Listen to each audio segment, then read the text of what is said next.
This time on Off the Tongue, we will be discussing the latest Ask Us Anything questions, which focus on the recent gathering and exploration video. We will be covering exploration, lockpicking, lore books, fishing, gathering, and a further look into crafting. Welcome to RatzCast.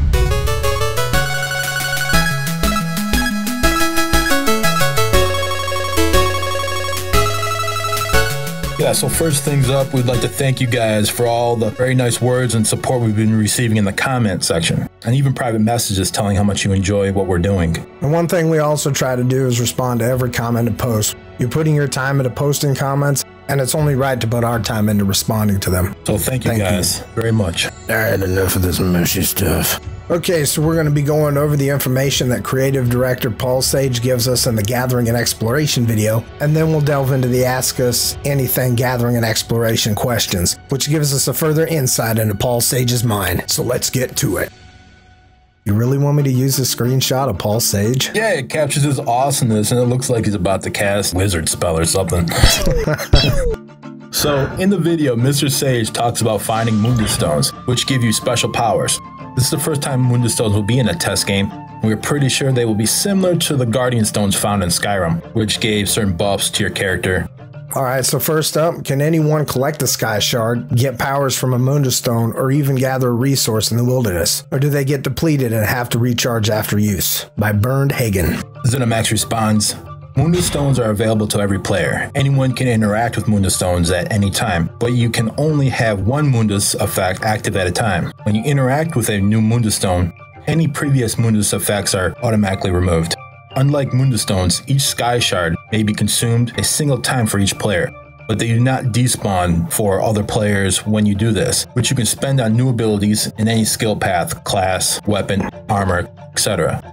Resources such as ore and plants will repopulate over time, but they're not guaranteed to reappear in the exact location where they were before. So Mundus Stones are permanent buffs until changed with another Mundus Stone, just like in Skyrim. You keep it all day long. Or until you die, maybe? Yeah, that sounds probably a lot closer. Yeah, maybe even that half-hour buffs that you've experienced over other MMOs, you know, half hour, maybe an hour tops. Yeah, but a half an hour in a dungeon, I don't know if you necessarily maintain that buff throughout the entire dungeon. Not sure how long they last yet. Now these Skyshards, you know what they remind me of is those datacrons from Star Wars The Old Republic. Yeah, but hopefully they're a lot easier to find.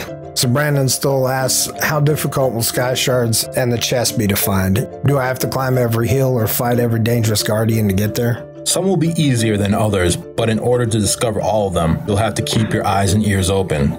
Some are guarded, some are simply tucked away, and some are out in the open. Those who are willing to explore will be rewarded for their efforts. That's good. They're not making it too easy for us. So thinking about the Mundus Stones and the Skyshards in the previous question, will chests disappear and reappear in the same spot? If they do, will I be able to loot them multiple times? Well, I doubt it. I think they're just going to disappear. Or they're going to become inactive, especially the Skyshards. Well, I remember in WoW, you run up on a chest and you use it and it disappeared. It would show up in the general area again, like, 10 minutes later or something like that. Right, yeah, it did. But it wouldn't necessarily be in the exact same spot. It's sort of random. And speaking of chests, if they're really heavily guarded, they're going to be holding, like, the uber good stuff. Oh, yeah, definitely. Especially if they're in a dungeon, cave, whatnot. Yeah. Get out of my way. I'm headed towards that chest. You guys take care of that boss over there. How many times did you do that in WoW? Oh, my God. So many times. How do you fight and loot at the same time? I don't. That's the trick. Okay, so next up we got lockpicking. Sage says that throughout the world, there's chests hidden in secret places, and these chests have locks on them, that when you increase your skill in lockpicking, you'll be able to get better and better gear. So maybe it's just not the location of the chest, say behind a huge boss mob or ones that are being guarded. It has to do with your lockpicking skill and how high that is, depending on what kind of gear you get out of it, as Paul Sage says. Yeah, that could be. I mean, you may find a regular chest like hidden behind a tree that's got an uber amount of lockpicking skill on it, and you need to be that high in order to open it. That's going to have some cool stuff in it.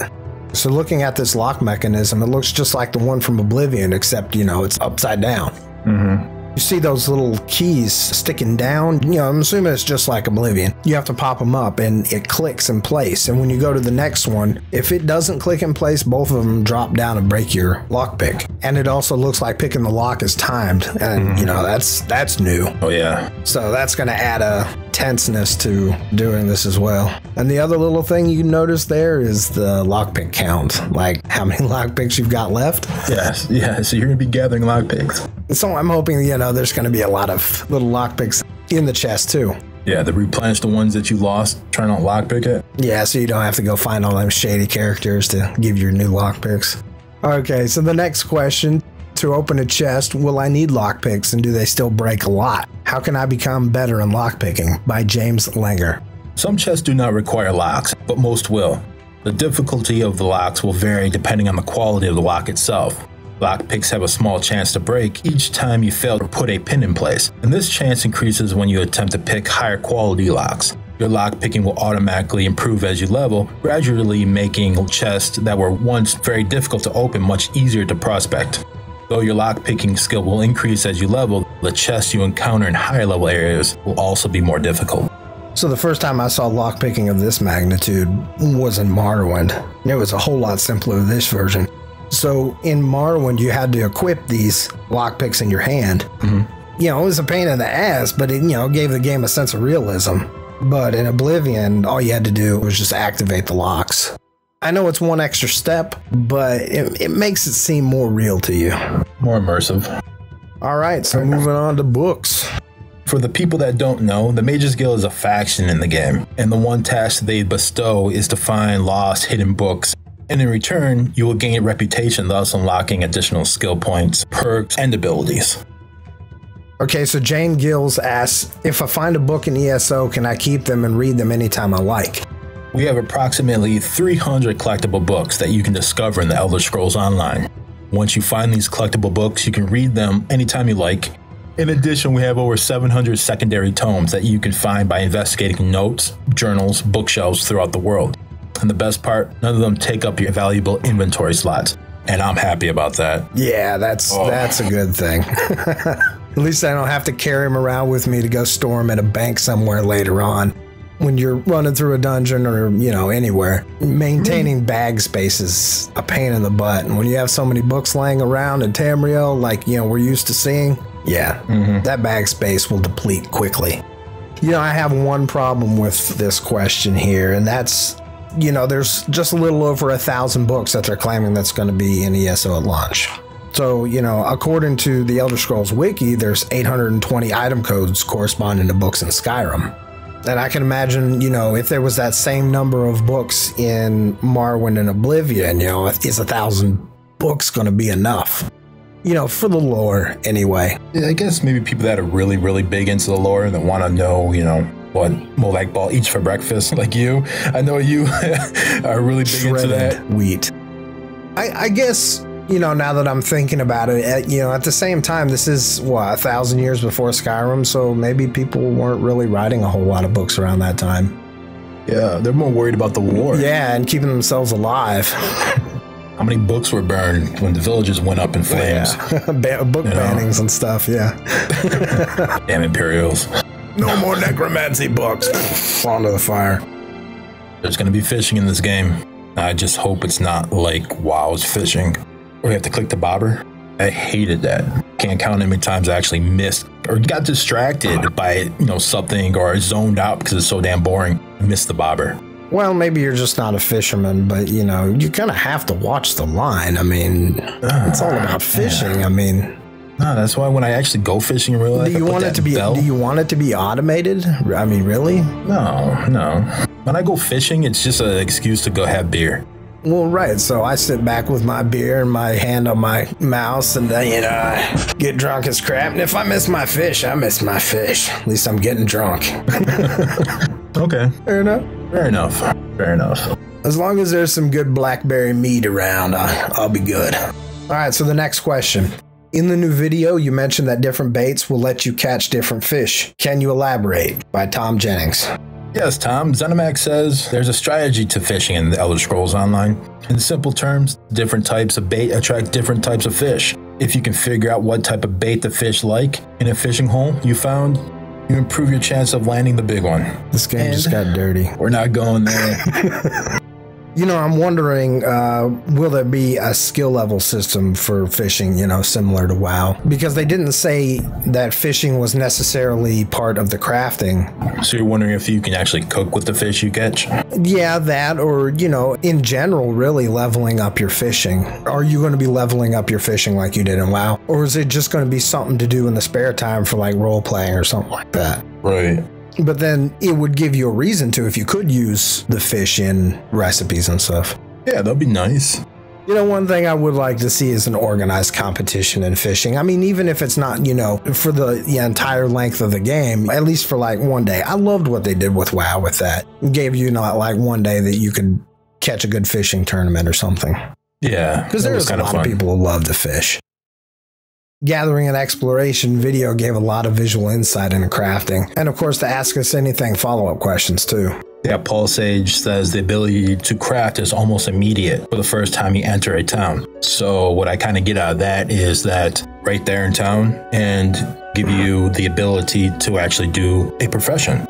Maybe you actually already have these professions. They just unlock as soon as you walk up to a crafting station. That could be it too. The way it was in Skyrim, when you came at that starter zone, you didn't have anything. And as soon as you walked into a town, there was an anvil on the left there. And you could walk up the anvil and start using it. And there was a guy there that was selling stuff at the anvil that would teach you how to craft. Yeah, we can actually see, you know, the guy, the butcher, sharpening his knives.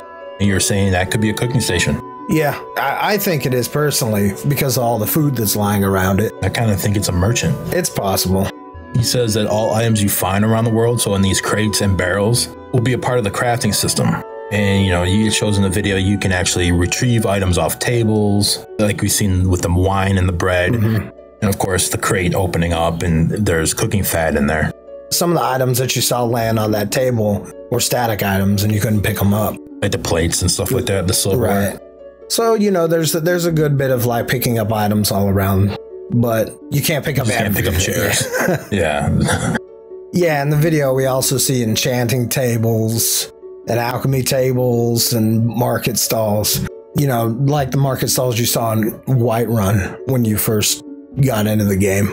And here's my favorite. I know it's one of yours, mining.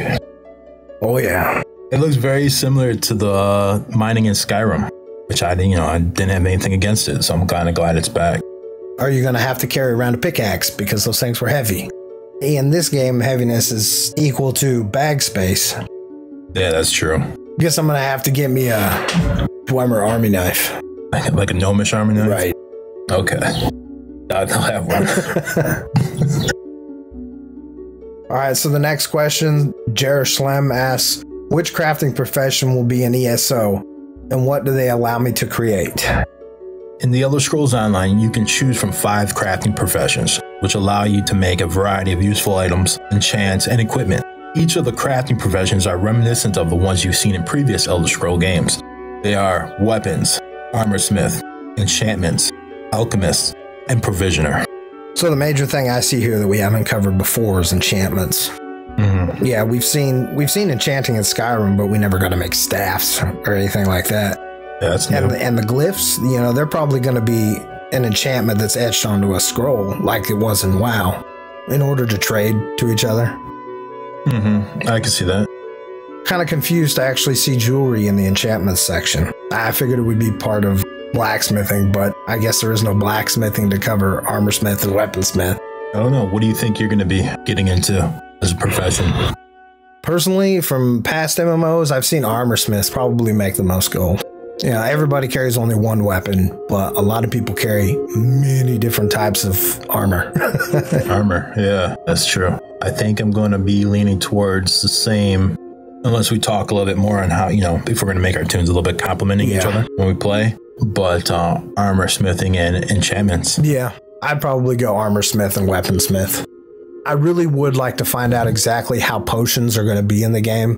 You know, whether they're going to be timed or something like that, how useful they're going to be in PvP as to whether or not I go alchemist or not. That's a good point, because I probably won't go potions or alchemist if you can't really use them in PvP. Yeah. So I'm hoping they keep the doorway open there.